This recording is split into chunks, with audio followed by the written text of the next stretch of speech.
Pandemic. Technology, man. It's a thing. Yeah. Yeah. So But how's it at least going? the audio was good on this, so that's not too bad. Yeah. So that's not too bad. We have a good background there. So we have Yeah. it good there. Get the lights in well.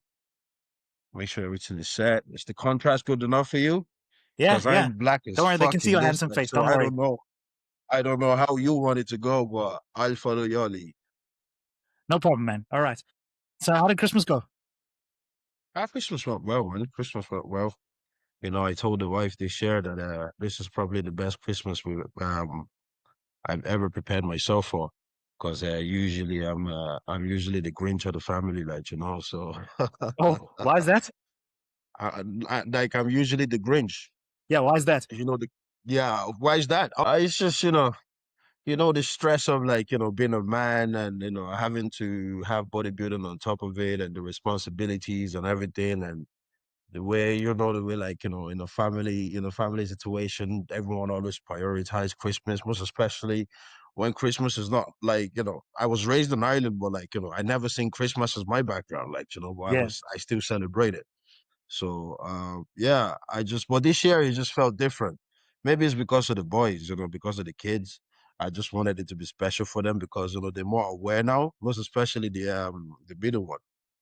So he's more aware now, and I have to, you know, I have to play my role and try not to fuck it up for him. So yeah, yeah, it's just good this year.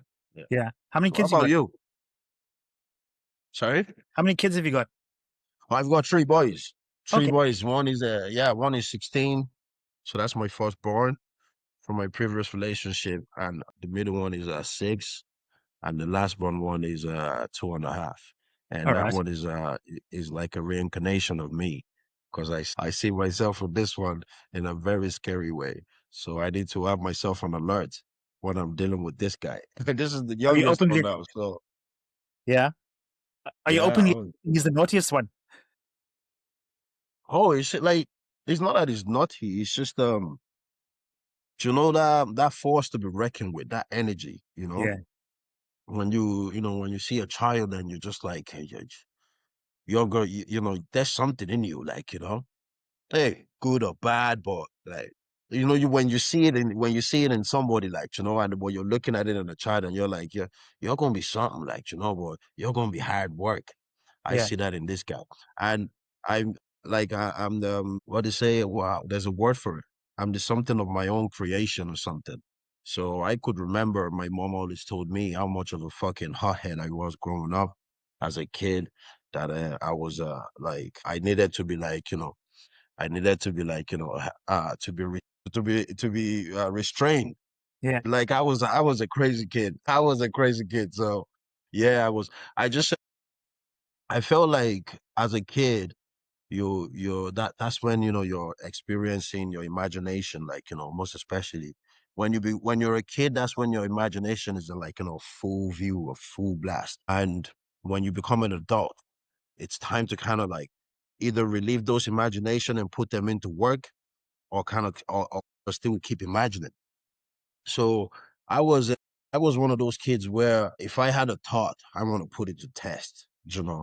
I didn't care what was on the way. I didn't care what way I was going to get it. I just wanted to get to the bottom of it. Like, that was my curiosity, was always like, think outside of the box. And that was always me as a kid. And I see that in him. And I'm like, yeah, I see me in this guy, but on top of like, you would look at it as, right, that's cool. He's kind of like expressing himself. He's finding his feet and all that stuff, which is good. But in the back of your mind, like, there are times where you just kind of be like, the dangers, or like the recklessness and all that stuff. You can't forget those, like, because I went through those. So Yeah. I'm reliving those now and looking at him and going, am I gonna be facing the same kind of reality that I gave my parents with him? Well, yeah, I'm prepared. I'm ready. Yeah. You're soon going to be calling your mom and being like, shit, now I know what you're talking about. Yeah, exactly. I'm already doing that. I'm already doing that. I know she doesn't just laugh on the phone. She just laughs and just go like, yeah. Now you know. Now you know. Yeah. All Yeah, right, that's man. crazy. Yeah. So you said that you grew up in Ireland. Were you born here or did you move here? No, no, I moved there. So most of my, my entire life on this planet, I've been mostly lived in Ireland more than where I was originated from. So, that's yeah, I moved to Ireland around 2005. So, yeah, I was a young kid. I was about 10. Yeah, 9, 10 then. So, I'm in Okay. my 30s now. So, Yeah. Where did you grow up originally, or where were you from when I originally? grew up, uh, All right. Okay. Okay. Where in Nigeria did you grow up? Lagos in Okay. Surulere. Yeah. Yeah, very popular neighborhood in Nigeria. All right. You ask any Nigerian there, where is Surulere in Lagos, and then ask them where is Shita. So the area, the exact area, the pinpoint location, it's Shitta. So Shita. So that's around that area is where you'd find like the Nigerian National Stadium and stuff like that. Those kind of like how can I put it? Let's just forget it. But yeah, there, that's where I'm from. That's where I was Okay. born and I've been to Lagos. relocated to Ireland. You've been to Lagos? Yeah, yeah. So in my Oh, nice. piece, I used to work. Okay. I was a marine engineer, so I Oh, worked on. nice. So I got to travel, and one of the places I stopped in was I forget the port's name, but it was close to Lagos. Oh, cool. Port Harcourt, maybe? I think so. I'd have to check my Siemens book to check what it is. Ah, okay. Yeah. Yeah, Yeah. Nigeria is cool. It's hot. I've only been there, what? I think twice.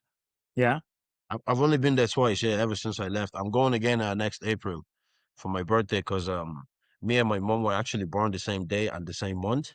So we celebrate our birthday, together the same year every year, which is probably one of the best gift I will ever be given. yeah, So it's always good for me to, as an adult now, take that more how can I put it I'm always lost for words sometimes.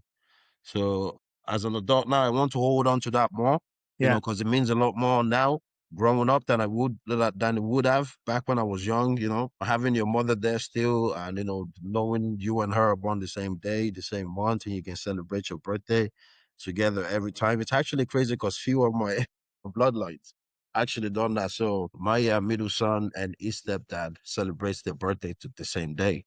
And my youngest and my wife's brother celebrate their birthday the same day. And That's who crazy. else? Yeah, it's crazy. Yeah, so it's a special thing. No families can actually like have that special moment together. It's a great. And I'm very family oriented. Like so, Yeah. yeah. Oh, fantastic, man. That's great to hear. Okay, is your name Rakim or Ib?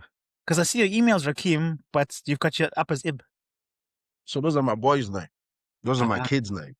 ah, Yeah, yeah, yeah. So Rakim is my eldest boy's name. Malik okay, is my middle boy's name, and Jamal is my last born's name. So okay. my name is IB. It's short in for Ibrahim. Ibrahim. Okay, got it. Right. Yeah, yeah. So yeah, I get called Abraham a lot. So I'm like, just get it right. Like, just get it right, please. Yeah, If you can't get it right, just call me IB. that's You it. know, Yeah, yeah, it's easier. yeah. So, Yeah. what do you do for work, or are you bodybuilding full time? Oh, I wish. No, no, no, no. So obviously, I work as a product builder. I work in an orthopedics medical company. So what we do is that we engineer, we manufacture knee replacement orthopedics parts for medical surgeries and such like that, such as Sick. your this if you need a hip replacement, we got you covered. You need any surgical limbs or your bone or chip, any of those, in any artificial form, we manufacture that. So yeah, that's what I do for a living. That's what funds. Well, I try to not be selfish and kind of like, because yeah, no matter how much you make, bodybuilding is always going to Yeah, take, yeah, you know? And a lot of people don't seem to understand that. At the start, I didn't understand it like that. I just thought like, I've always been against, maybe I think I'm jumping, I'm jumping a bit over the over the topic now. But when I look at working and bodybuilding, it's not easy because there's two responsibilities there that you hold that holds over your head. If you have a family, that responsibility is gonna weigh over any other thing that you do. So, and on its own, bodybuilding is very, very challenging, very, very expensive, and very, very, very time consuming, depending on the level that you're in. And me being like I've witnessed the level of being an amateur bodybuilder, which wasn't too long ago, and witnessing the level of the pro bodybuilder, which is what I'm currently living now, and those are two different two. You know, as a as an amateur bodybuilder, yeah, you have it. I know a lot of guys that they're coming up now, and they're natural and they pushing, and I mean they are working, and you can see the results. And I know a lot of people who are also like not natural amateurs pushing, but like they're getting bare less. Like so, those people can tell you how much they are throwing on it at that level compared to someone who doesn't have that, thought in his head yet that, oh, this is how much I'm going to be spending. By the time I get to a certain stage, it's all going to change and it's all going to it's all going to rise. And I'm feeling that now. I've always felt that when I became a pro, and it was impossible to catch up. It was impossible to catch up because I just had way too much bills. And I'm like, It's that. something needs to come before one thing, like, I need to pick one. I need to prioritize one, like, as much as I love training and, bodybuilding didn't pick, I didn't pick bodybuilding. I didn't. The bodybuilding, chose me. Yeah. And if you want me to explain it to you, I will if there's time. But No, I'll yeah, get into that just now. But what you're saying, you're right, man. Because it's like thing of like, I just need to get the pro card, and then I'll sort my finances out afterwards. Because somehow in your head you think once you get that pro card, the oh, muscle sponsorships are coming and everything. people say, yeah, once you get your pro, I've heard a lot of people say, once you get your pro card, that's the end of your career. Have you ever heard that phrase? No. Mm-mm. Once you get an IFBB Pro card, that is the end of your bodybuilding career because that's when reality kicks in that sport. Do you know what I mean? It's it's when reality kicks in because okay, you've after winning your pro card, whoa, you've done the work, which is a lot easier now than it was back then. Like, cause trust me, if I was competing, let's say back in like the thousands and stuff, I know for a fact I'd still be fighting for a pro card now because the level of those guys. Not that I'm saying I can't work hard to that level. Obviously, I would with a good coach. With the right coach. That if I had one back then, or whichever coach I had back then, I'm sure we'll be able to work on to working getting to some sort of level that way. But it still doesn't mean I'm going to win my pro card. That easy than it is now. Like they're just handing it out like cheesecake these days. Yeah, you know, which I think they need to change that. But we're not gonna get to the politics of it. But like do they care? No. As long as money is coming in, 100%. Yeah, it falls down to the people who are actually funding it. Where's the money coming from? Is there enough to keep you going in this lifestyle and then continue you living your normal life? You have to like you need to sit down and talk to yourself and evaluate all this like because if you don't there's gonna be time when it's too late, and a lot of people seem to forget that, like what's more responsible, what's more important, is it bodybuilding? If it is bodybuilding, what are you getting from it? What are you making back? You're making something from it. If you are, happy days, because I believe if you're investing in anything, you need to be making more than you're investing. yeah, It might not be straight away, but at some point there need to be way more income than there is outcome. Do you know what I mean? So, and I haven't gotten to that stage. There's been way more spending, financing from my pocket than I have ever benefited from bodybuilding. And a lot of people like to say, yeah, but you have to promote yourself. You have to do this, you have to do that. Yeah, if I was a full-time bodybuilder, I'll have that time. But I'm yeah. not a full-time bodybuilder. So I don't have that, 24/7, couple of hours here to sit down and promote myself online and then have time to go train and then come home and then, get my meals done and then rest because, yeah, if there's no rest, there's no bodybuilding. Everything Right. happens when you're rested, and you need to Right. give more rest time than you are training and any other thing you're doing in bodybuilding. And if you're not getting enough of that, you're not getting the full recovery that your body needs in order to perform better, in order to look in your peak performance. So, like, all these little details is what actually makes a perfect bodybuilder. Maybe there's no such thing as a perfect bodybuilder. Like, but these are the pinpoint, the breadcrumbs that needs to happen in order to get to where you need to be, in order to be considered, oh my God, you know what I mean? So like I've seen that level where you look at a guy, you're like, yeah, that's good. And then you can see the guy transforming, you're like, holy shit, this guy is actually fucking. And then you look at another transformation, you're like, dude, where you going? Yeah. So those it depends on what kind of work you give it. And that also like, it depends on how much you're funding into it. So it's how much you put in is what you're gonna get out of it if you're a real serious bodybuilder, you Yeah. know? So and people need to understand that, like, don't forget who's actually working hard. It doesn't have to be everyone putting up shit online or whoever is more active online is the best bodybuilder or is the person that you need to like. There's a lot of people out there that don't have time for that shit, but they are working behind closed doors. And whenever they get time to put out stuff, and you're like, whoa, how come this guy don't have this much followers? How come this guy don't have that much followers? Or how come people haven't found you yet? Or how come, you haven't been noticed yet? So like a lot of these things falls into the hands of, people that actually make it into, in this sport and people who don't make it or people who just don't have the time to give for the sport, even if they can make it. So there's a pros and cons to it. Like. It's very hard to find a matching point in a way, like. Yeah, 100% right, man. No, of course. I think that also like I think everything's gone social media way today for businesses and everything they get there. So the people that are noticed are just people that just market themselves. That's all. You know what I mean? It doesn't mean that they're working harder than the man that's, grinding by himself quietly there without being on social media 24/7. You know, it's just we're all glued to our phones now. I mean, this thing is the fucking world now. So we don't see the raw talent that's out there, you know? And it's free. It's free. It's free to see these things and it's free. It's out there. But as I said, it depends on who has the time to, give themselves that type of exposure. Oh yeah, You know, 100%. like some people pay for people to do that for them. Some people, whenever they have the time, they do that themselves. Like, there's been plenty of time where I set up my GoPro because I don't have a. I'm an ordinary, simple person. I don't want to be packing stuff with me when I'm going to the gym. I already have enough training shit that I need to put in a bag. The last thing I need is more equipment or an extra bag to be Yeah, carrying with me yeah, because I need to fucking, do you know what I mean? I could either use my phone, which is, it's okay, which, everyone is using their phone these days, but like, and I just want to be realistic a little bit because,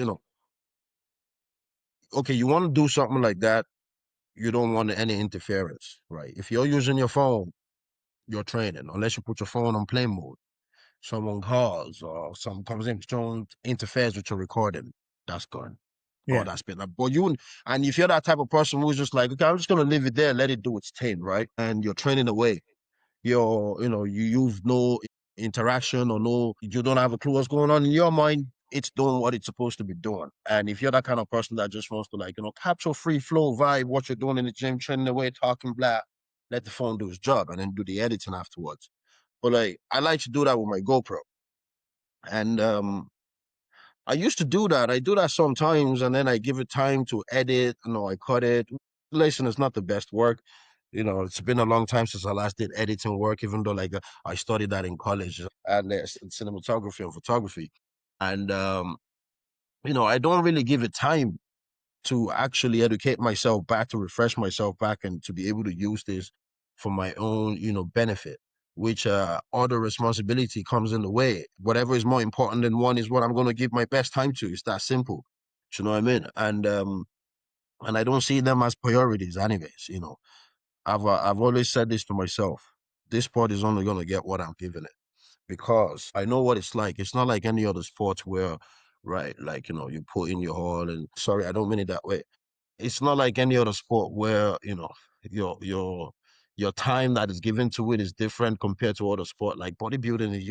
Even when you're not in the gym, you're still bodybuilding. The times you have to eat, you can't just open up your fridge and just grab whatever you want. It doesn't Yeah. work like that. Yeah. You're disciplined 24/7.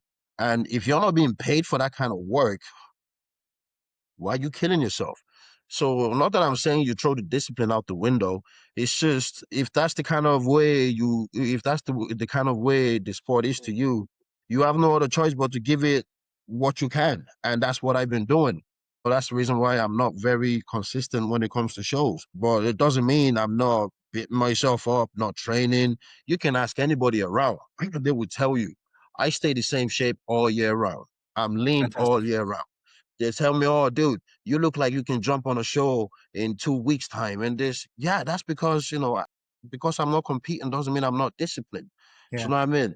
I'm disciplined day in, day out. If I'm not bodybuilding, I'm still living the bodybuilding life. That's just the kind of person that I am.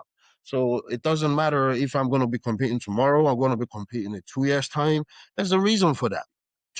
There's an absolute reason for that. So if I could compete every single week and the funding is there, happy days. Let's do it. Yeah. Know what I mean? I'm the same guy who's gonna keep doing that show. I'm the same guy who's gonna do a show this year and not able to do it for another few while, and then do it again. I'm gonna be the same guy. My morals is gonna be the same thing. My stories is gonna be the same thing because if I'm doing it by myself and I'm funding it by myself, that's just the way it's gonna be. Because Yeah. people think this game is just like they forget how much it costs to get your flight, how much it costs to get your food there, reservation, to get yourself prepared, your tanning, your costume, all that shit. Like they all pile up. Of course. Yeah. Just and then at the end of the show, depending on where you place, what do you have to show for that? Yeah. You have to take money off your children's mouths to live this life that you want to live, but you have nothing to show for it. Yeah. No, you're right. You know what I mean? Just give me 2 seconds, man. My cat's misbehaving here. I'm just going to put her in the other room. Oh yeah, yeah. Take your time, bro.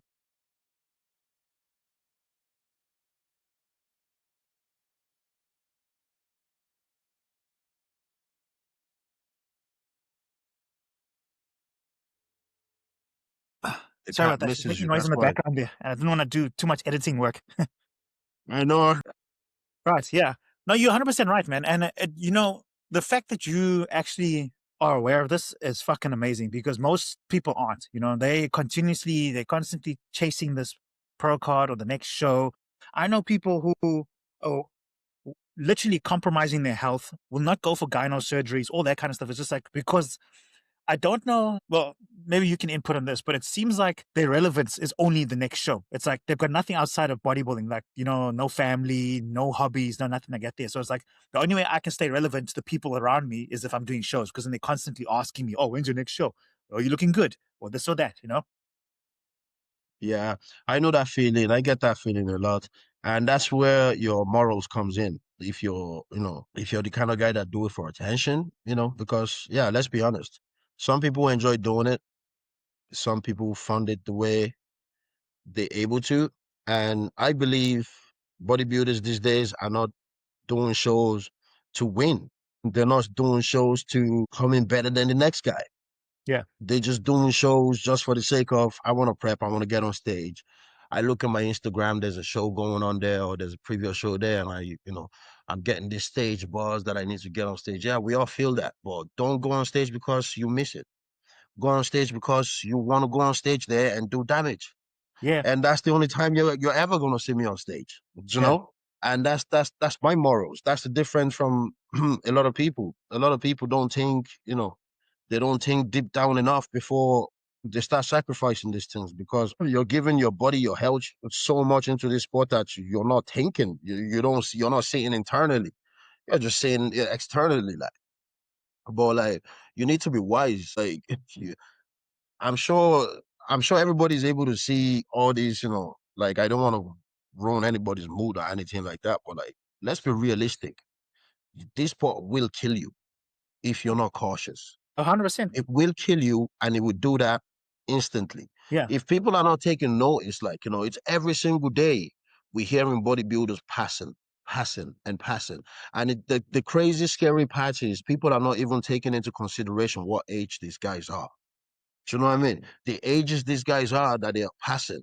And you look at it this way, oh, they look good on stage, they do the like, in your mind, it's healthy. But like, and they're dying, but you're not thinking deep down how that's happening. Because some people are just abusing the drug.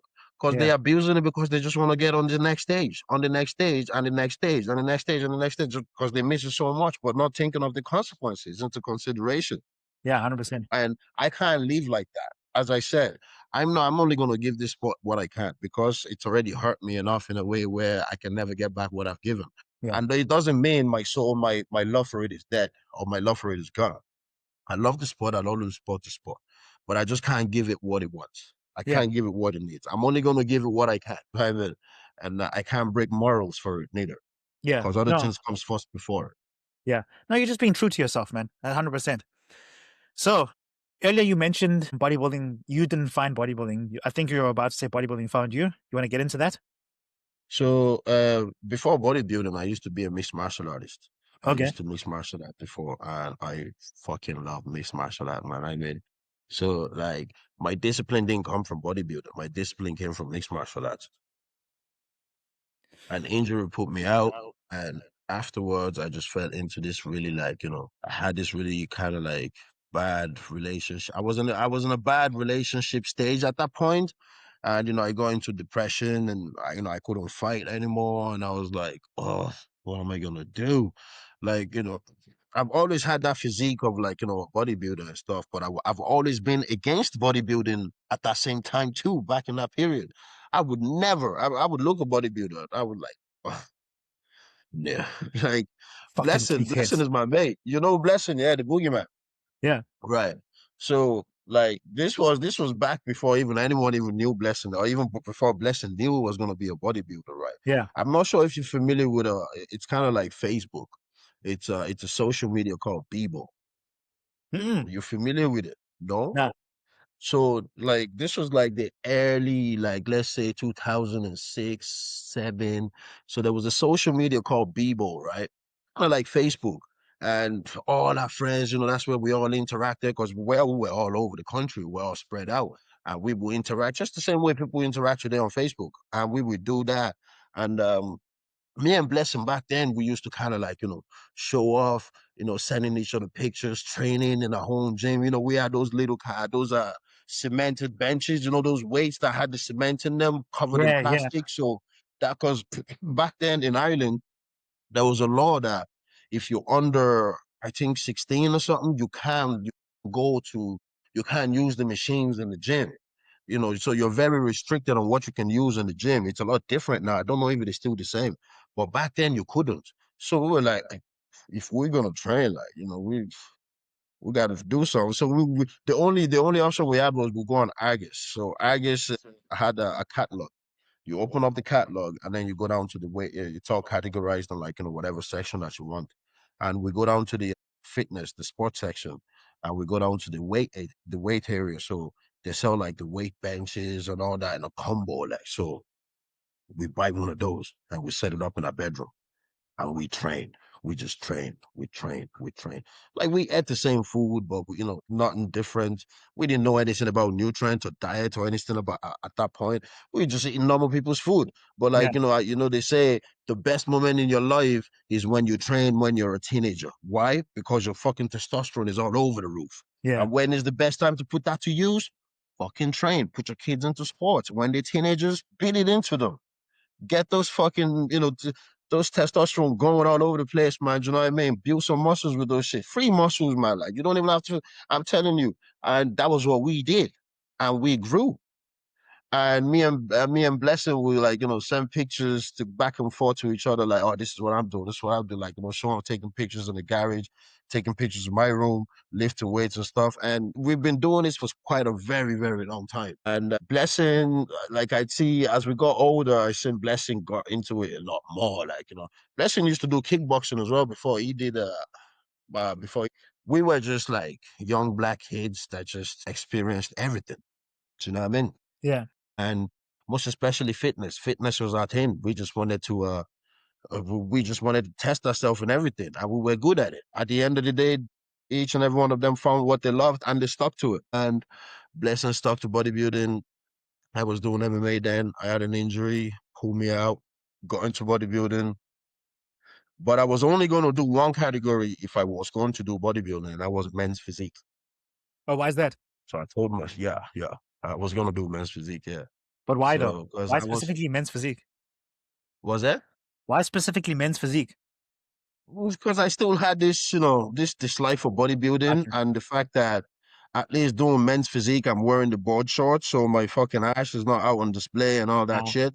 Because that was another reason why I was totally against it too, And I said, at least if I'm gonna be wearing board shorts, I get away with this for a while. And I did. My first show was a fitness extravaganza run by Gianni. I don't know if you know Gianni. mm, So Gianni is one of the Irish amateur bodybuilders here in Ireland. I don't think he competes anymore. Was a great guy, and he hosted his own show, and I did that, and I won my class, and I think I did bodybuilding then, but I did it in a board short.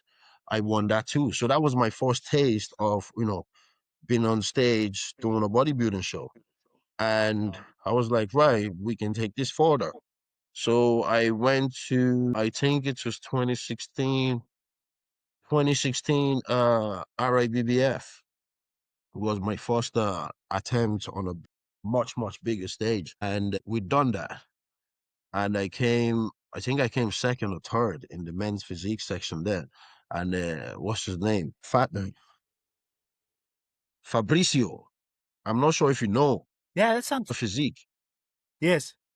Fabricio Tono Physique, Yeah. Brazilian guy, nice guy. And this guy's just smoking everybody. And I was like, why aren't I able to smoke this guy? Like his steps, like, I thought I had, because in my mind, I wasn't, see, when I was doing when I first started bodybuilding, I wasn't looking at the level of, like, Irish competitors, like the shape, the size, I was Mm. more in tune into what the American guys look like, what the other European guys look like. Do you know what I mean? I was like, right, these guys are big boys. If I'm gonna bang on stage with this guy, I need to look big. You know what I mean? In the shorts. And those were the image I had in my head. I was I needed to beat. And the only guy that stood up to that, category with me back when I was doing men's physique was Fabricio. And I was like, right, okay, no problem. And when we finished the show, they did the call out, and Mick Bullman came down to the stage. This was the president of the RIBBF back then, and he came down to the stage and he spoke to me and he was like, "What are you doing?" And then I looked at him. I was like, "What you mean? What am I doing?" He said, why you with these boys? Well, you're too big for this class."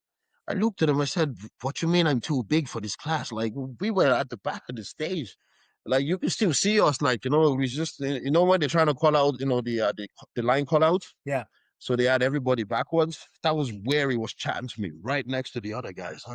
You know, I just found it a bit weird, and I was like, why this kind of conversation right now, like in the middle of a fucking call out? So, but his whole point was, you're too big for this class. You need to be in the either the open class or you move to the next class after physique, which is is it a men class? In the IBBF, it was called something else, but I wasn't sure if it was called classic physique or if it was classic physique. He wanted me there, so I was like, okay, fair enough. And I went to do NABA. So I went to do NABA after that, and I did NABA. It was men's athletic class, they called it then. So I did that, and going into the show, the guy that they were telling me to look out for was Loic. There was a guy called Loic. Loic was this guy that was just winning everything back then. He won the RIBBF, he's won NABA back to back. Yeah, I think he was a three-time NABA champion. And I just came and I upset that. And I won NABA that year. And, you know, I went back to RIBBF. I think it was a few months after that. And I won the RIBBF after that. If I could remember, I think I was just winning shows back to back. I was winning shows back to back. And I think it was 3 years attempting being an amateur. And I was like, right, there was an opportunity where I could, because I wasn't able to travel out of Ireland then. So there was an opportunity where I could win a pro card without leaving Ireland. So I said, oh, let's do it. Let's get ready for that. What's the name of the show? And then this was a muscle contest. So this was the first year muscle contest was held Mm. in Ireland, in Limerick here. So I was like, yeah, let's do it. And I got prepared. I went to muscle contest, prepared for that show. But it wasn't the best prep that I had because I was flat. I was so flat. I came second in my class. So I didn't make the overall call to fight for the pro card. So that didn't happen. So after losing that show, we're like, right, that was a devastating moment for us. It's actually my first loss ever since I started bodybuilding. And yeah, listen, I How took did it it to make the you feel? well, like to be honest, it's not my first loss in anything. I've lost fights as well back when I was doing MMA. It just Oh yeah, right. shows So you had the you know what I disappointment mean. feel already taken out of Exactly. your system. So yeah, in my mind, I was just like, yeah, listen, the better guy won. Yeah, So I analyzed what he had, what I had, where I went wrong, where he went right, and we figured out where I went wrong, and we fixed that. Because there was a PCA show down in Belfast.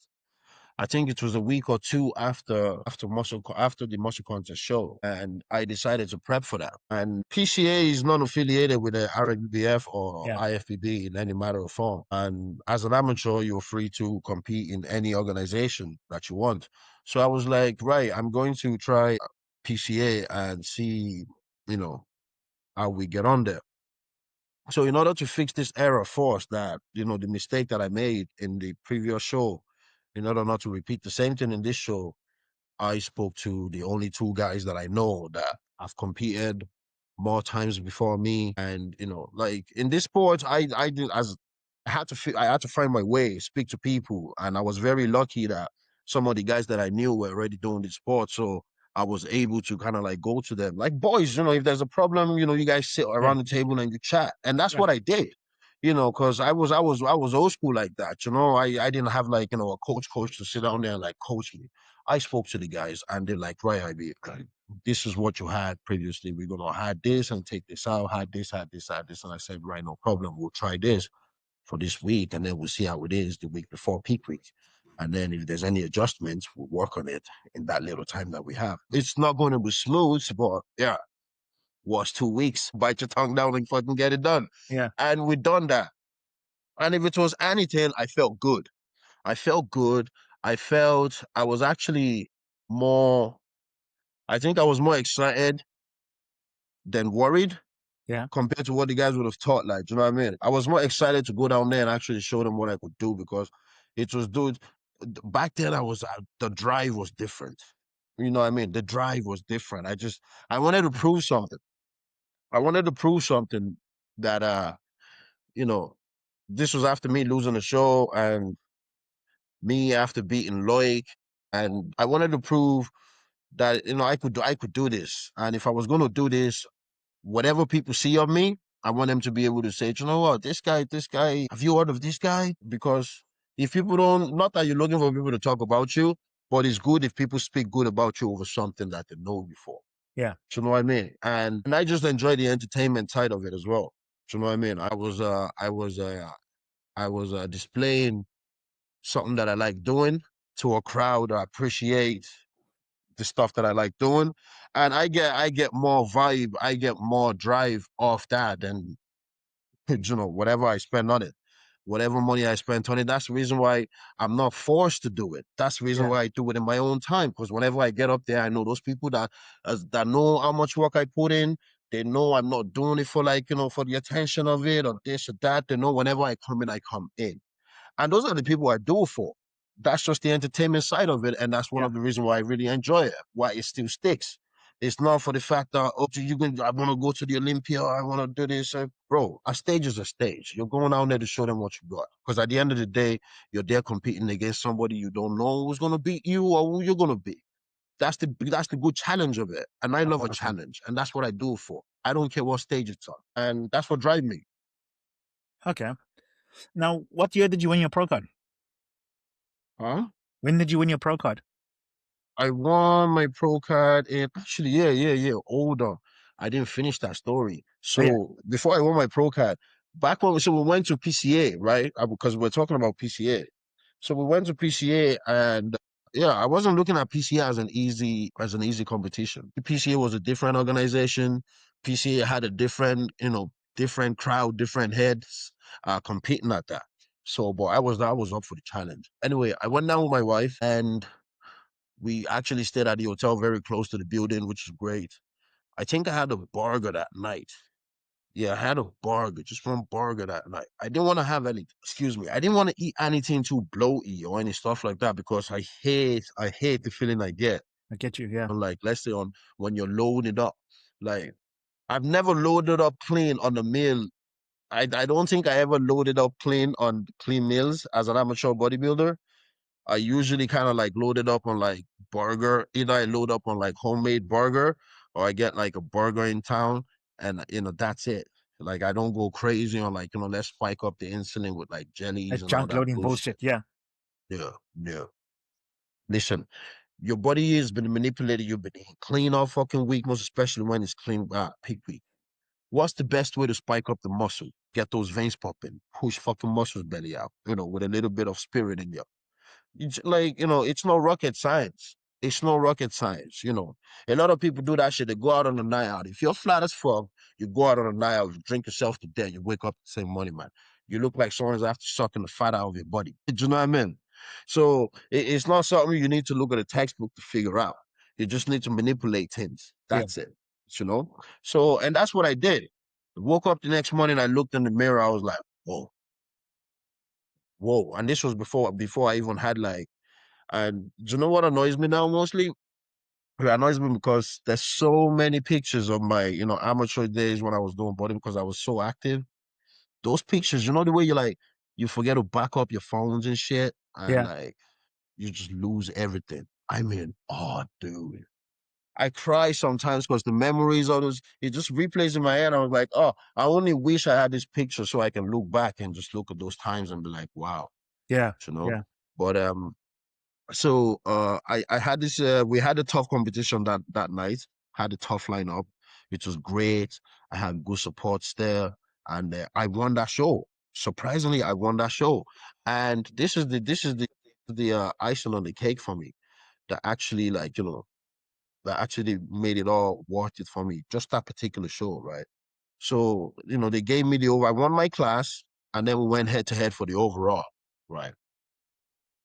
And dude, there were bigger guys there. Like there were big guys from the open. But like I think the reason why they picked me was I had that X factor, Yeah. should What we was say. you? Sorry. So you're saying the bigger guys. What was your weight class at this time when you're doing this PCA Oh, show? I was still men's classic physique. Okay. I was Okay. still classic physique, but in a in an amateur level, like the mass that I have now, I didn't have that then. Like I was hot to death. Oh wait. So are you I doing was classic? Are you a classic pro? yeah, I'm Right. classic. Okay. I'm Okay. classic, yeah. Like a lot of people think I'm this big dude. I don't want to Oh, get big. I thought you were That's open, not my man. Because fuck, can we let's just show the audience what I'm talking about here. man open. Oh. But anyways, when I Look at this, bro. what oh yeah, that's AI. You see, a lot of people Ah, mistake this. Yeah, yeah. A lot of people mistake that. Like if you look at that, if you click back into that picture, but even if you here, click look at back this. into that picture, I know. See, I've always, yeah. So in that picture, there's actually two of them there. So if you click into the next one, you would All right. actually see the Right. original. Yeah. So I think people kind of like, dismiss that and be like, oh my God. Yeah. But check your arms, Yeah. dude. That's too much Fucking work for hell. me, bro.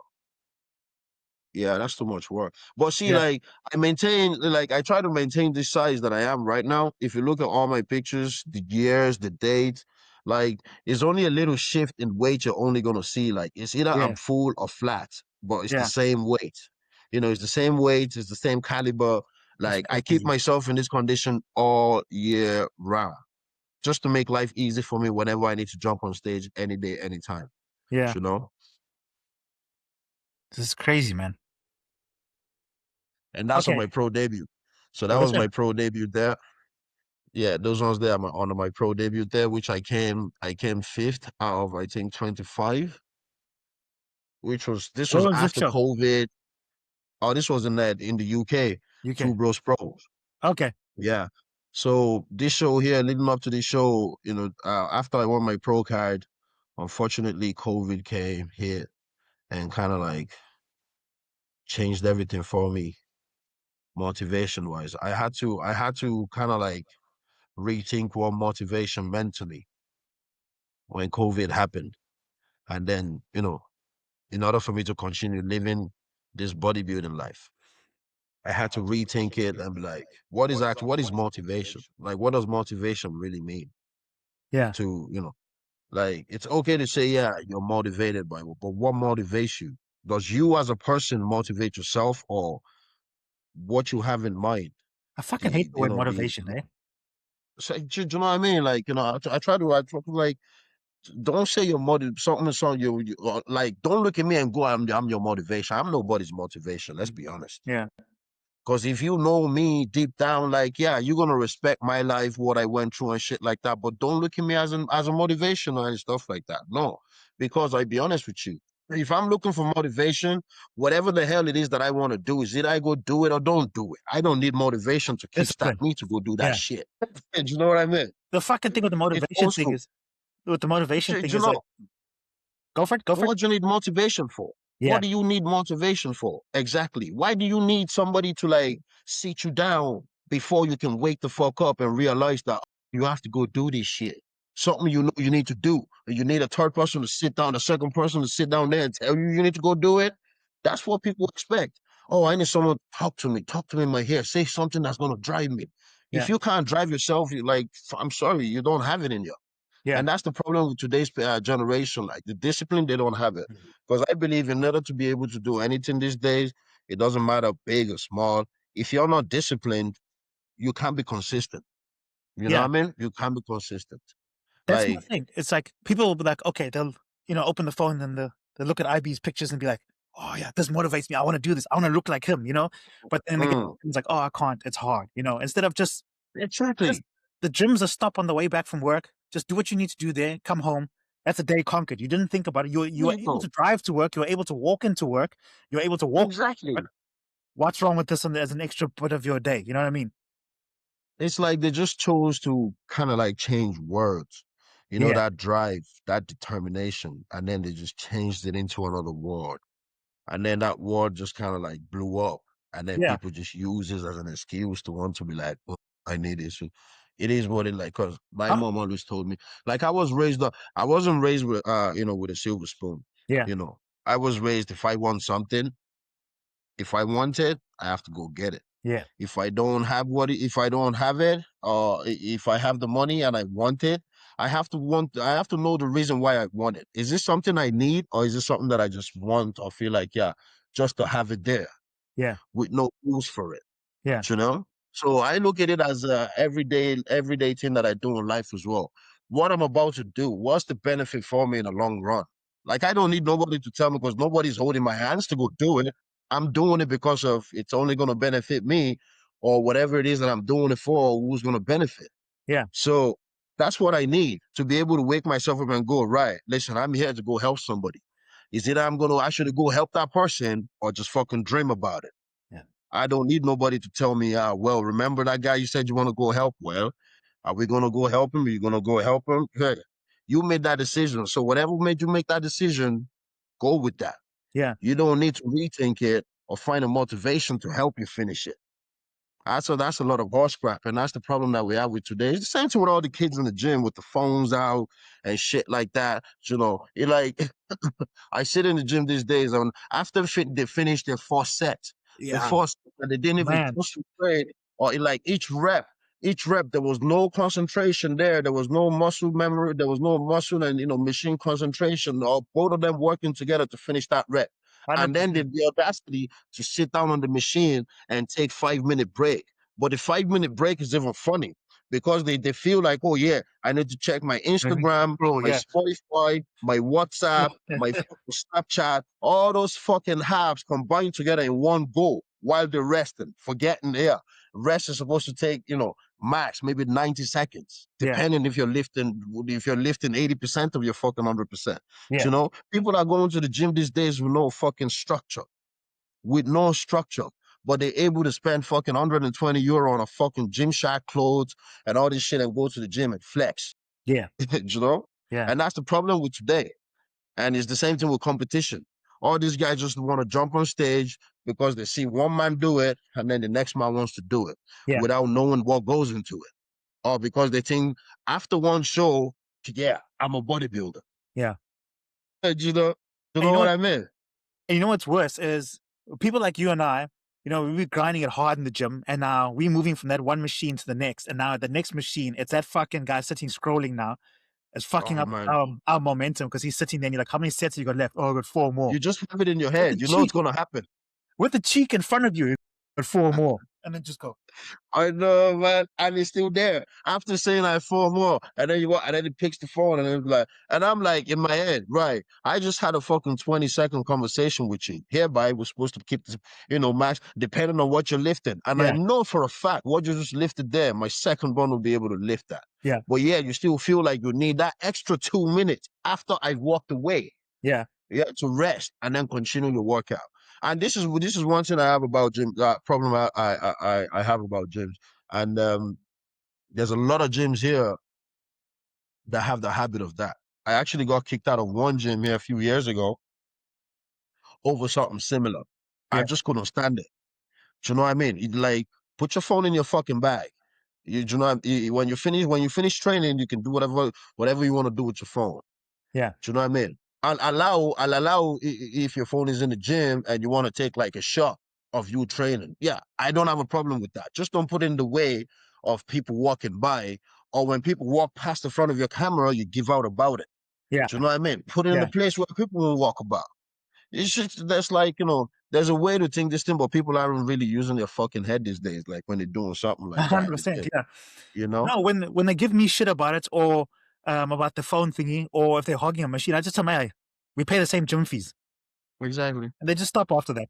And whatever I'm doing, definitely for sure does not interfere with what you're about to do. Yeah. You just want to make an argument, and that's Yeah. what people are. That's what some people want to do. Sometimes I just bite my tongue, even though I just want to walk down there and say something. I just bite my tongue sometimes because sometimes it's not worth it. It's not worth Wait. it because you will never change their mind. You Yeah. never change their mind. In their mind, you're wrong. Yeah. They allowed to do it. Yeah. That's Yeah. why I go down to this gym. It's so far away from civilization now. Like, it's a bit far away from town.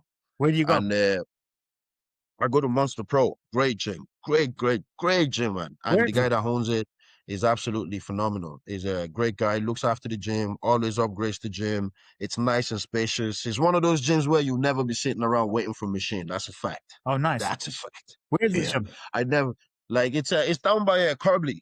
It's down by Carbley and Limerick. If you're familiar with Limerick, so there's a place where they do the Yeah. go-kart Yeah. down by Town. So it's around in that complex over there, yeah. And I love it because, in a way it's not reachable for many. If you don't drive or any stuff like that, you won't be able to reach it. Like so.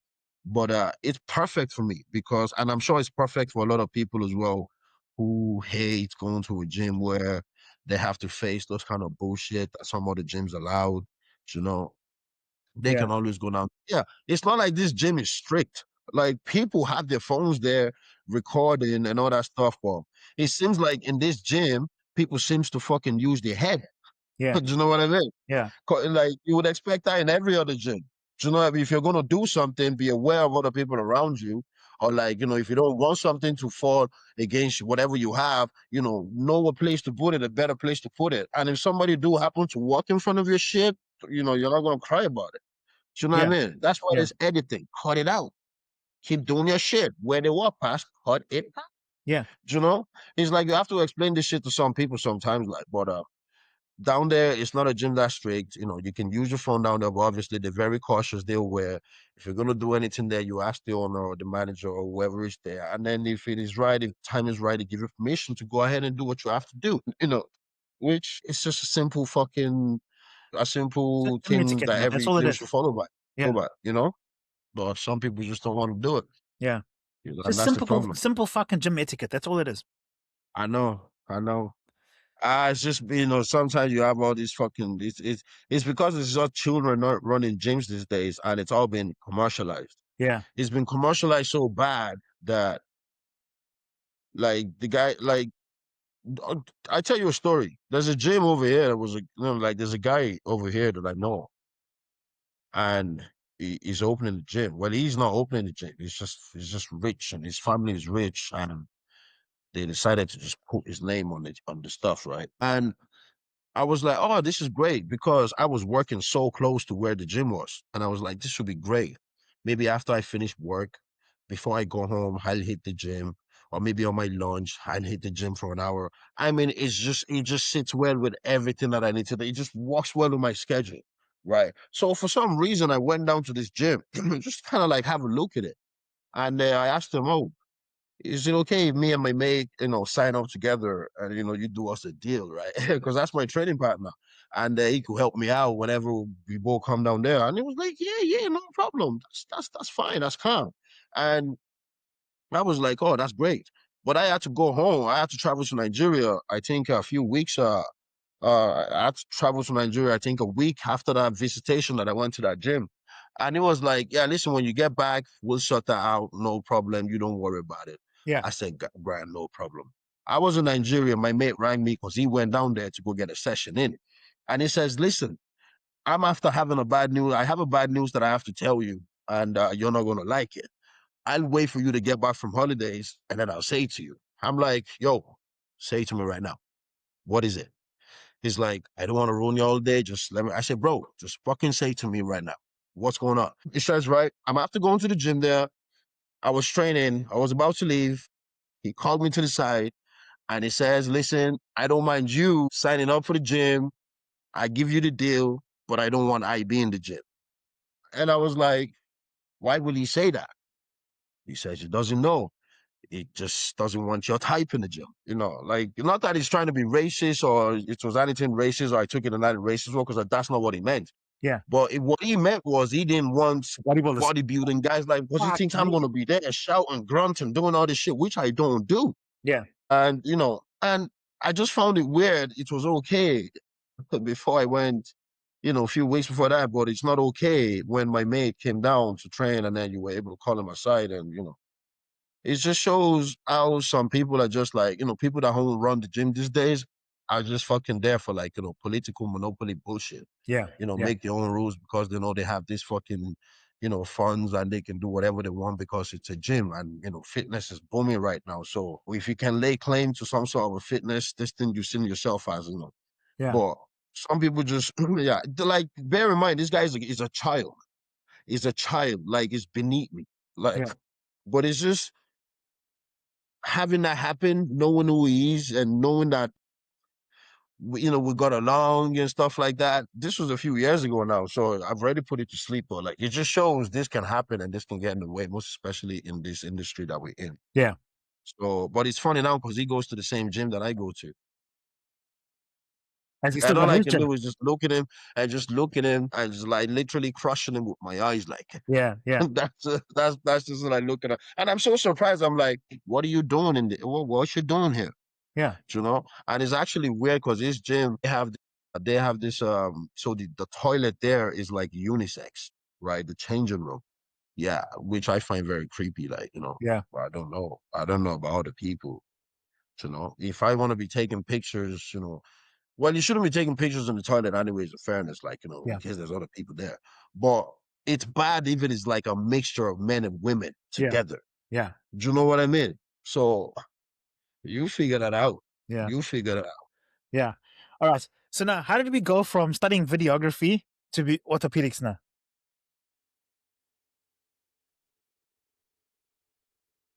It gets to a point in life where whatever decision we make at the start is not really what we want to finish it with. Yeah. A lot of people do that. I'm a cunt for it. I start something, is it that sometimes I finish it and just jump into something else. I'm just I just try to listen, we're not here to be stuck doing one thing. We're here to experiment, Yeah. try different things, throw yourself out there, see what you can do. And Yeah. that's the life that I live. I don't hold myself back with one thing. If I think of something, I'll give it a try. If it falls apart, yeah, I try. If it works well, Fantastic. accomplishment. Yeah. And it doesn't hinder, it doesn't hinder for me. That's the way I see life. Yeah. We're always here to learn. You're always learning, no matter what age you are. I put myself in that category. I'm a learner. I'm always going to keep learning no matter what age I am. 100%. So it doesn't matter what part what part of life that happened, if it is in the job sector, if it is in the hobby sector. Do you know what I mean? It's just life. Yeah. So Yeah. yeah, Okay. Fantastic. Look, crazy. I'm the same too. Hey, look, I was a marine engineer. Got tired of it. Got tired of engine rooms and everything, and just decided, you know what, Yeah. I want to work for myself. So I do understand that, but it was just mostly for obviously people watching the show, like just Yeah. because it's all about I know. getting to know you. Yeah. After Jesus Christ, bro, like, do you ever stay one place? Yeah, I do. I do. I'm like a little kid, I'm Yeah. like a Yeah. little child, when you just have your curiosity just takes you places. Yeah. And when it comes to that kind of like scenario, I don't want to grow up. I just want to be that child. Yeah. Like I want to be that kind of father where I can still play kid with my kids. Do you know what I mean? Yeah. Like it's in me. I still watch cartoons, believe it or not. Me I too. love cartoons. Yeah. I've always been watching cartoons as a kid. I started watching Biker Mice, Ninja Turtles, Oh, who was your Dino favorite in Biker Riders. Mice? Dude, bro, huh? Who was your favorite in Biker Mice from Mars? Oh, dude, I can't remember the name though. I can't remember the name, but What I did he did look like? watch those. Those were my machines. Those were my cartoons back then. You know, and the proper 2Ds of like Justice Leagues. Yeah. Those days, like, and then compared to the cartoons that you have now, I'm still like, more kind of like, let's say, the more adult ones like Rick and Morty and like, Yeah. South Park and stuff like that. We forever, like, most especially men, we're forever children. We're 100%. forever Oh kids. yeah. It's just with me, it just shows. Yeah. It shows. Once you see me, you say hello, you speak to me, boom, comes out. Yeah. Like a lot of people find me, like they see me, like, before I say a word, they're like, you Yeah. look very serious. I'm like, pardon? And then everything just breaks from there. Like, oh, geez, I told you we're a serious person. Now you just changed. Yeah. All it takes is just one word, like I'm not that scary. Yeah. I talk to anybody. Yeah. Okay. So So yeah. outside of bodybuilding and family life, what else? Like, what's your hobbies or interests or anything? Do you have time for any of that? And if you do, what are they? There's a lot of shit. A lot of shit. Like, as I said, so like, what way can I put it? Handyman. So like, let's say the handyman work. Now, I'm very good in the house. So let's say Yeah. something breaks, replacements, needs paint. Like I painted this whole entire house that we're in there, the full house, the roof, the walls, in and out, all rooms this summer.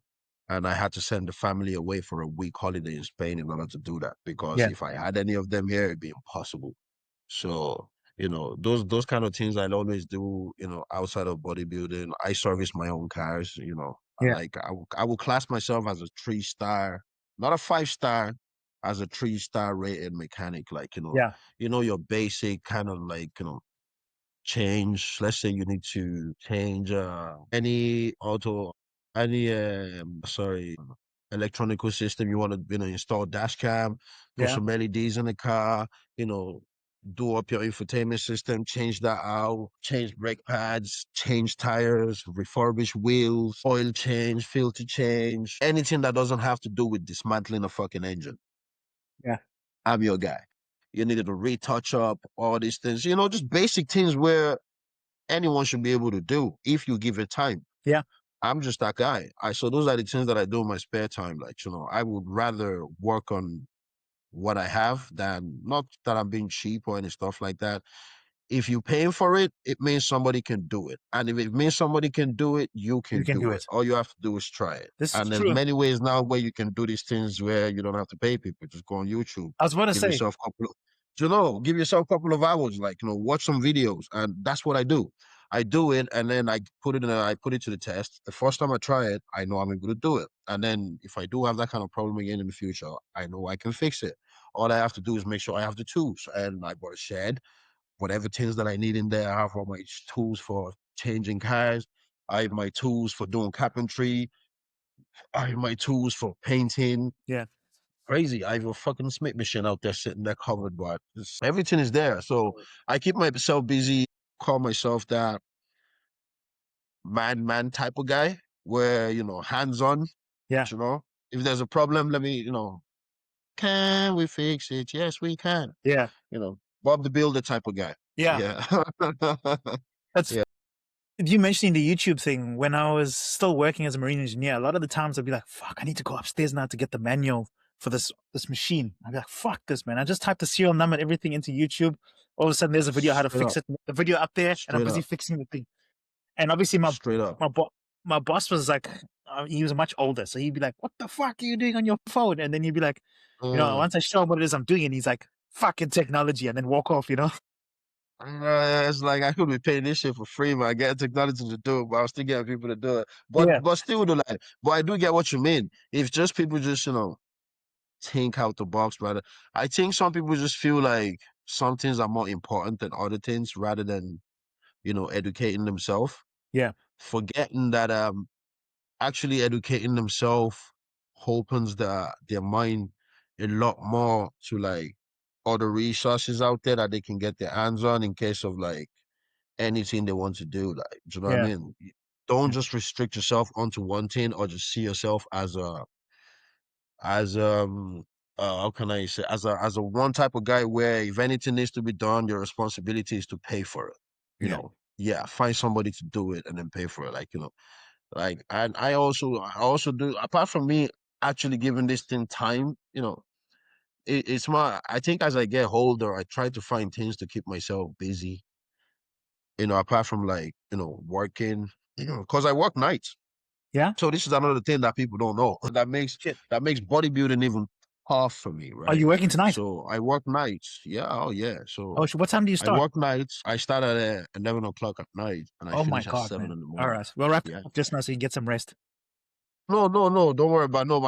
Yeah, I took a good break off this year at Okay. this month, so I'm not back to like next week. So thank God for that. Okay. Okay. Yeah, but I was working yesterday. Though. I had to go do a shift yesterday for day shift. Yeah. So yeah, it's just to get all these crazy machines ready for the guys who are going to be in, so they don't blow it up. Yeah. Because each one of those machines are 6 figures. Yeah. Yeah, is it 6 figures? No, 7 figures. Yeah, Shit. 7 figures. Yeah. Crazy. And there's about 50 of them there. So yeah, they are very, very fucking expensive machines. So in order for the guys to be, for them to have a smooth, every year we do this at the end of every year anyways, you get some guys going there and then, we tone it up, make sure everything is in check, nothing exploding, nothing is gonna, Yeah. give anyone any surprise. Because during the December month, for the long period where we let people off, the machines will have to be like, hibernated, not completely off, but just hibernated, but using less energy, Yeah. less resources and such than they would if they were fully operational. So we go down there and make sure all that don't happen. And by the time it's been worked on, when everybody's back, smooth operation. Nice, man. All right. Okay. Awesome. Okay. Just run through some questions with you and then we can wrap it up. So, where do you see yourself in the next 5 to 10 years as a family man? In bodybuilding, with bodybuilding still, or just in general? Just in general, everything in your life right now, what's going on, but especially with family. Well, I expect nothing to change, to be honest, because as I'm a simple guy, I'm happy. There's nothing wrong with my life. I'm happy. I have an amazing family. I think I'm in a great position. Yeah. And I don't try to reach for what I don't need, because as long as my family is happy with what I'm providing, I'm good where I'm at. I don't need Awesome. more. You Yeah. know what I mean? That's the Yeah. kind of person I am. I don't need more unless I need to reach for more. And the little that I have is good enough for me. I'm not in if I wasn't doing bodybuilding, yeah, I think I'd be a lot happier than I am. Not that I'm not happy doing Yeah. bodybuilding, but it'd be nice to kind of like, take away the stress of bodybuilding off my shoulders. Yeah. Yeah. Mm. Okay. And how does your family feel about like you competing and whatnot again? How does your missus feel before? Oh, Like, okay. yes. I'm the luckiest man alive when it comes to this shit, bro. Oh, that's You fantastic, don't man. understand. Bro, you don't understand. I'll break it down for you, right? I'll break it down for you. I tell you why I'm the luckiest man alive when it comes to this shit. Because Yeah, I know, like, maybe I'm not the only guy. I know there's a lot of supportive wives, girlfriends out there that the guys does this. But the level that I get in the support in this is ridiculous. I mean, so my wife cooks all my food, right? Because she works. She's a sales executive in the gym where she works and she PTs as well. So she kind of lives that lifestyle. And what I eat is what she eats. And the house, we don't eat shit here. It's the same stuff. We discipline our kids. We don't really have much sweets in the house. It's all healthy shit. And she makes my food every goddamn day. Every day. The only time she makes me make my own food is, let's say she's just like, right, maybe I'm tired today. I need a couple of hours to myself. Or maybe she has some few runs to do. I'm like, yeah, happy days, but which is very rare. yeah, Very rare. Like, cause she feels in her mind, she feels guilty because she's brought up in an old school way. Her mother always tells her, there's nothing in this world a man wants. If there's no food on the table, that's very bad. You do not like you can do anything, but if there's no food on the table for a husband or a man, that's very bad. That's the most important thing, and that's all I care about. Once there's food on the table, I don't give a fuck. I'm gonna be fucking out the bill. We both do, but majority of the time is always down to the man. Like just food in the house. yeah, Man's got to eat. That's all I care. I don't give a fuck about nothing else. I don't care. I'm a simple guy. yeah, And she would say to you, I guarantee you right now, she would say to you, this guy's simple guy. I know it's a little bit of stress sometimes here and there, blah, blah, blah. But my husband's a simple guy. Once he's fed, he's happy. yeah, Once I'm fed, I'm happy. I don't give a fuck about everything else. And it's that simple. She does that for me. And when it comes to the kids, because I work night shift and I drop my son to school in the morning before I go to bed. yeah, And once I've done that, the littlest one, the youngest one, she takes him to the grandmother's house, right? And the grandmother, my wife's mother, she's like my number one fan. I mean, she loves him. She's there no matter if I'm competing or if there's a picture up, because she follows me on Facebook. If there's a picture up, I'm just like, oh my God, I can't believe IB looks like that. Oh my God. I mean, that woman, she's a gem. And she practically takes, my two boys every day while I sleep after work, yeah, literally. And then when my wife finishes work, she goes down to her grandmother's house, and her grandmother collects the second born from school after school. So she collects him as well from school. And then when she's done that, she takes them to her house. And then my wife goes to collect them after she finishes work, which is usually about 5. I'm probably at that time, I'm usually in the gym. And then I come home. When I come home, everyone is home and I spend, a bit of time with them. We all get to talk about how our day went, blah blah blah, and food is done. By this time, food is done. If food is not done, it's probably been prepared, and I'll have my meal. If the food is not ready, I always have a cream of rice standby. I'll have that, and then I'll go to bed. I go to bed for like 2 hours before I get ready to go to work yeah, that night. And a day goes on like that every 5 days, and I probably only get to see her for like a good 1 or 2 days during the week fully, which is crazy just because of 2 different time shifts. And my time shift don't change. It's the same thing. I work nights all the time. It doesn't change. And we make it work. We make it work. And at the same time, we try to understand that these are just the sacrifices we had to make for the life we live. And that's the reason why I was asking if bodybuilding is involved in that question that you asked me in 5 years' time and what position I am in with my family. And I don't plan on doing bodybuilding for a long time. I think I've given it enough time and I've already achieved I've achieved what I never thought I would achieve in bodybuilding. Do you know what I mean? So I think I did good for my own achievement, from my own point of view. I think I did good. I know I still have plenty to give, but it's unfortunate. Situations just don't make things work the way you want it to sometimes. yeah, But I'm not giving up. I'm not giving up on it. I still got a few more shows in me. I just don't know how long it's gonna take or how long that will be before those few shows have already been burnt out. So yeah. No, I get what you mean, man. Well, when you mentioned that, I didn't see it as a thing of like, oh, he's throwing in the towel now, and anything of the sort. I know a lot of people Oh no. wouldn't because they don't really understand your I would situation love and whatnot. I would gladly love to just, drop the mic, bro. Put a hand to it.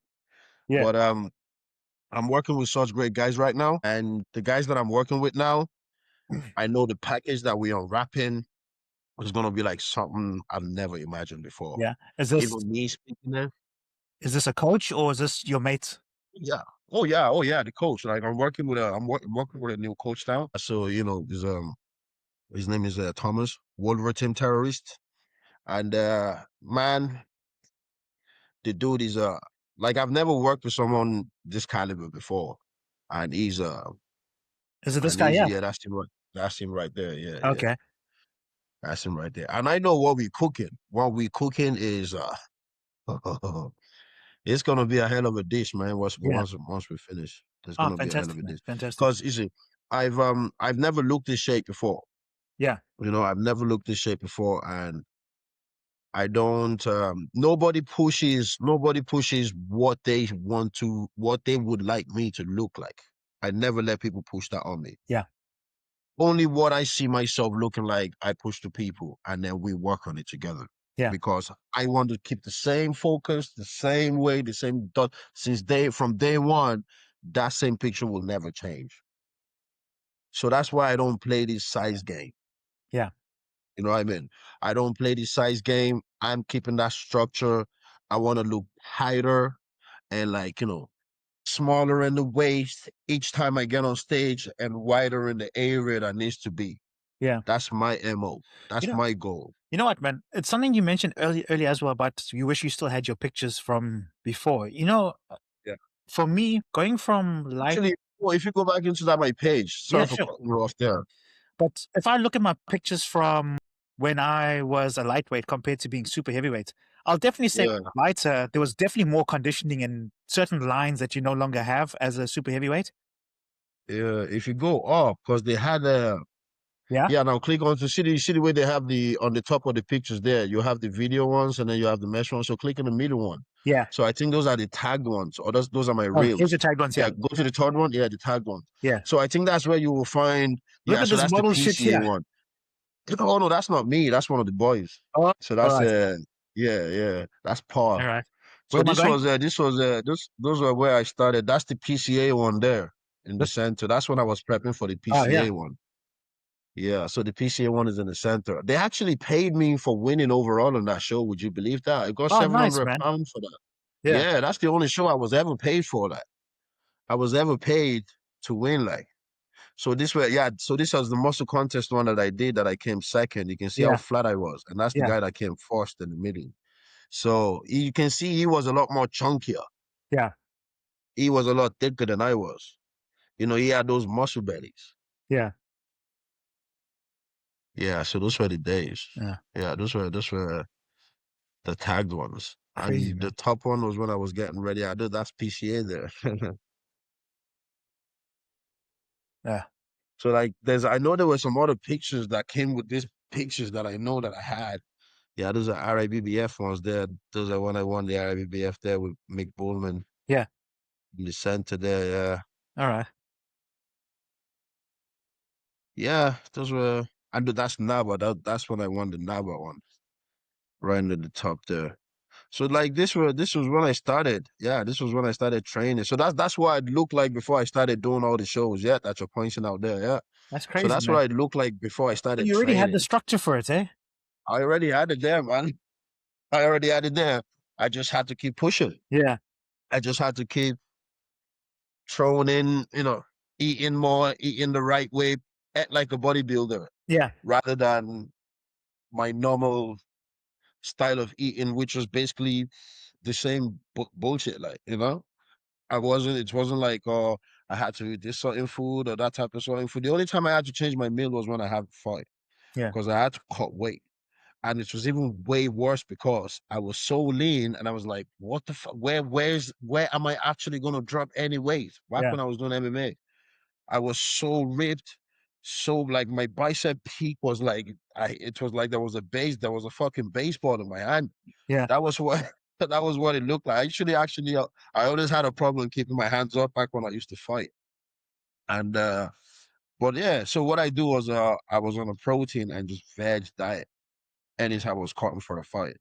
So that way I wasn't taking in carbs or anything like that, and the weight was just falling. And on the day of the weigh-in, like no stress. Obviously, I was beat, like, because there was no energy. Yeah. But you could tell, man, it was just all fucking bone.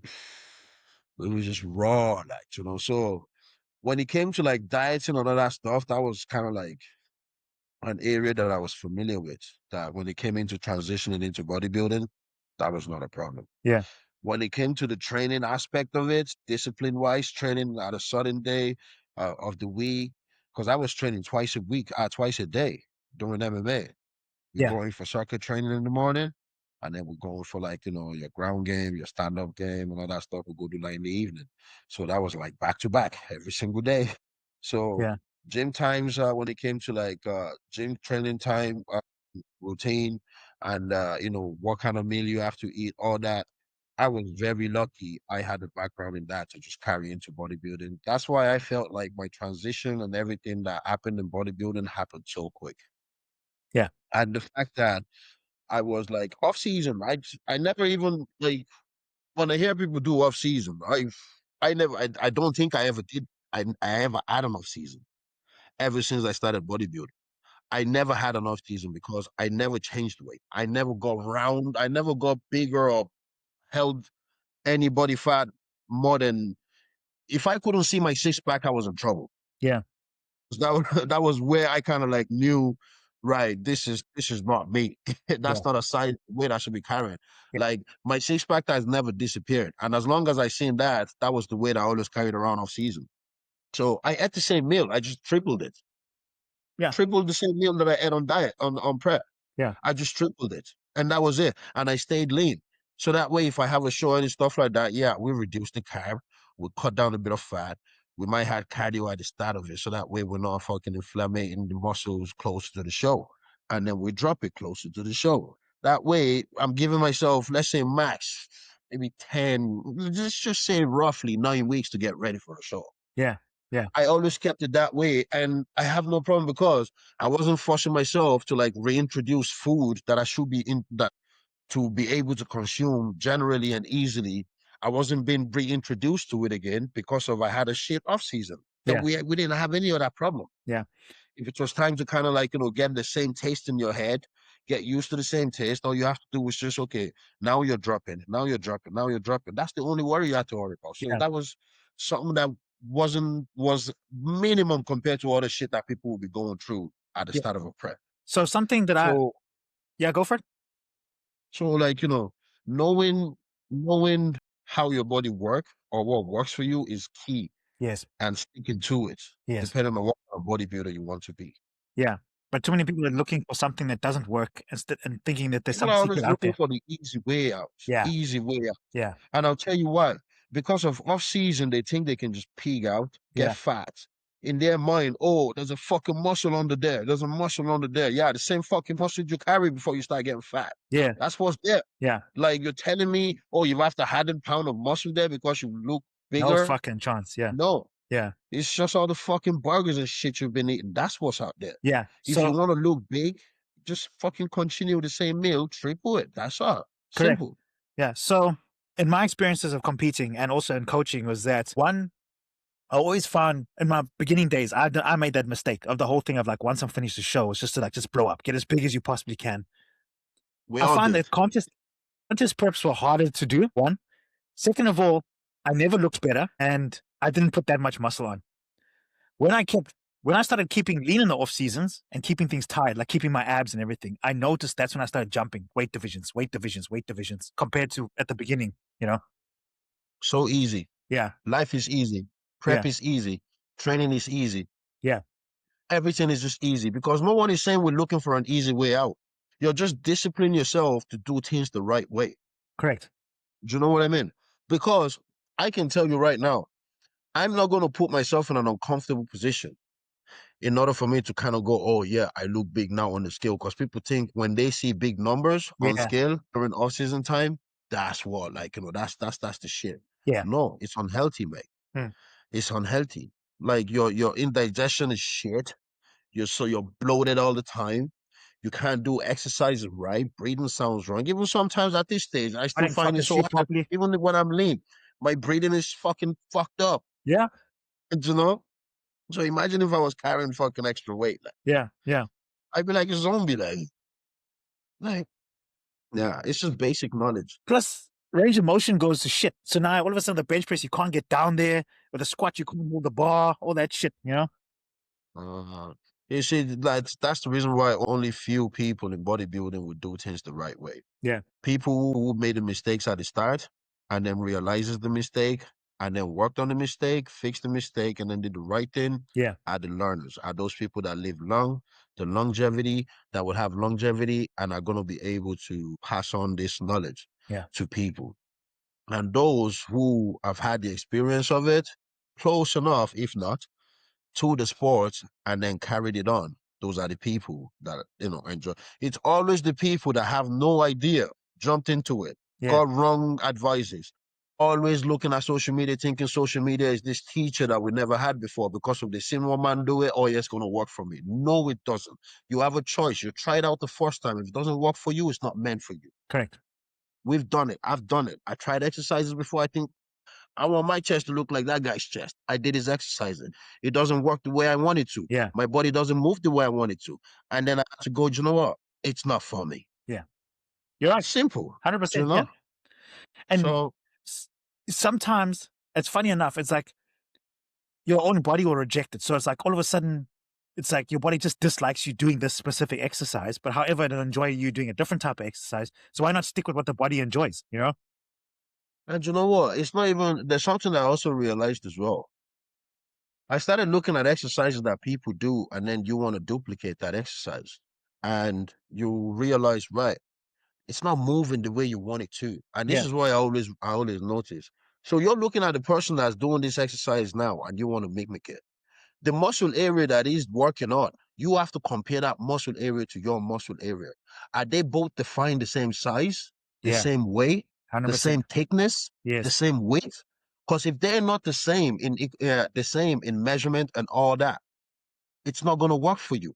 Yes. The fibers that is moving in his fucking pec when he's going down and he's not showing the same thing on your pec, it's just because of the ball of his pec is two different size. Yeah. If it was the same density, the same width, the same size, yeah, you guys will feel it the same place. I Yeah. had to realize that's the reason why some exercises don't work for me. I can't be doing an exercise that works for a guy that has 2 inches bigger quads than my quads and expect it to hit the same way it Correct. does with his. Correct. No, I need to be on the same size as him in order to feel it the way he's feeling it. I had to realize that. So in bodybuilding or in fitness in general, you're never gonna stop learning. It's like a fucking curiosity game. But it's Do you know lovely what I though. mean? And then it's going to get to a point where you're going to realize, right? It's not the fact that it's not working. I just haven't gotten to his level yet. Correct. Yes. Or maybe it's just not the time for me to do that now. Yeah. Maybe give myself a few, maybe work on a different kind of exercise, grow that size for us. When you get there, maybe you start seeing, where is the little line that doesn't come out of your quads. When it comes out on his one, by the time you get to his same size one, now it's the same equalization with his. Now maybe you can start feeling it when you're hitting it the same way. Yeah. So you just had to, you need to go in depth when it comes to this. And it got to a point I had to realize this as well. I wasn't perfect. I didn't know any of this at the start. I had to learn. I had to be a student of the game Yeah. to find my way as I go as well. And because I want to keep my questions about fitness and sport very minimum Yeah. when it comes to, Yeah. rather than me asking people. Not that I don't have faith in people or maybe I won't learn anything, but many of the people these days, like, they can't tell me what I need to know because they can't even implement what they know on themselves. Correct. So why do they think, or why do I think it's going to work for me? Like, I'm not trying to bash any PTs out there and stuff like that, but a personal trainer that doesn't look like me can't personal train me. I'm sorry. Yeah. But these days, everyone's a PT. And, and you see it, right? You see this dude in the gym. It looks like he just lives off fucking KFC, and he's in the gym. Bro, I have the knowledge to PT anybody. Mm. I look like a PT, but doesn't mean I can PT. I don't have a PT qualification, but I don't go around calling myself a PT. Yeah, No, I don't. You will never hear, oh, I be PT. No, because I'm not. yeah, But doesn't mean I can't. Do you know what I mean? yeah. So like these days, everyone's a PT because of the like, yeah, fair enough. You have the degree, but like, have you ever fucking cut? Have you tried to grow muscle? I agree. Do you know what I mean? Have you done a 12 weeks course? You haven't done that. But yeah, you want to PT me that I've done all that. Yeah. You know? And I'm sorry to say this, man. For personal trainers, I think, in fact, anybody working in the gym, I think, well, besides your older ladies that are maybe cleaning staff or something like that, but I'm sorry to say this, but your body is your advertisement, you know? Absolutely. Yeah. Absolutely. Yeah. That's your market right there. Yeah. That's your product. Yeah. Like people will walk up to me. I want to know what kind of protein I eat. Like the kind of protein I eat is what defines what I look like. But Yes. it tells me something. They're interested in knowing what I do Yeah. because they're impressed. It's either they like it or they're curious or they just want to know. But it's the fact that their curiosity makes them want to ask questions, Yeah. either for good or for bad. That's all that matters. Yeah. It's the curiosity. So, like, whatever curiosity is going to look at me, whatever is going to make me go down to a personal trainer in the gym that doesn't look at me, and then I'm like, right, are you the personal trainer? And then he's like, yeah. And then I'm like, what can you do for me that you've done for yourself? Yeah. If you're, do you know what I mean? If you're trying to sell me a product that I don't feel like is going to do me any good by looking at you, Yeah. do you know what I mean? But So like if I pull like I'm not trying to be brutal right now. Like, you're a great guy, great shape and stuff like that. As I say, you're a qualified PT. I'm not a qualified PT. Now this is just the word I will leave in, even though you've an experience in actually educated by a professional to get your degree. But me, student of the game, learned all my stuff about PTing, the ins and outs through living it, yes. and they know that I don't have the certificate, and then we got somebody to go, right, who would you like you to PTU right now? Yeah. Who do you think they'll pick? You, of course. Yeah. So that is the thing. At least this is what I'm trying to say out. PTs, if they're gonna sell themselves, put some fucking effort into it, like, do you know what I mean? 100%. But not just You that. don't you don't go to a barber shop. I like, yeah, let's be real. I'm not gay or any shit like that. You don't go to a barber shop and see a barber that doesn't fucking clean up well and expect him to clean you up. Yeah. Yeah. No, you're right. No, I'm sorry. Yeah. I'm Also, sorry. majority of PTs are not really interested in what they're doing anyway because they'll be standing there, the And that's a client shame. busy fucking under the machine getting hurt there, It's a and they're busy shame. Now that's playing with the what phone. pisses me off. Yeah. You know what I mean? That's what pisses me off because it takes away jobs from the guys, the likes of me and you, guys that are actually PTs that want to do something, or guys that actually learn it that way, but can actually make money from it, Yeah. compared to guys that just have the paper and just go, oh, I could just look like shit and just go down there and just still make money anyways. Yeah. Do you know what I mean? Call me a hater, but I'm not a hater. It's just straight Yeah. You're facts. spitting facts, man. Spitting facts. You know? Yeah. And it's one of the downside of this.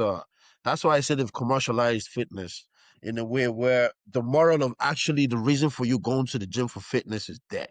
Yeah. Oh, that's It's true. dead. Yeah. It's just that. It's all fucking influencers now and social media. That's Yeah. what fitness is all about now. Yeah. It's not even trying to be like, let me motivate you, or even let me look at you, or let me see how, like, you're able to lift this heavy day. I want to try that. You strong. You this. Nah, it's not even that. There's no interaction in the gym anymore. Nah. None of that. Yeah. It's It's everyone on their phone. it's the new fashion. That's it. It's just to be able to tell That's it. mates, oh, I've gone to the gym, or post that people can see I've gone to gym, but it's not really. You know what I mean? Yeah. Let me buy €200 worth of gear to go down there and do fuck off. 100%. All right, man. I'm gonna wrap it there. Thank you so much for coming on. It's fucking amazing talking to you, man. I just wish we had more time, but yeah, that was amazing, dude.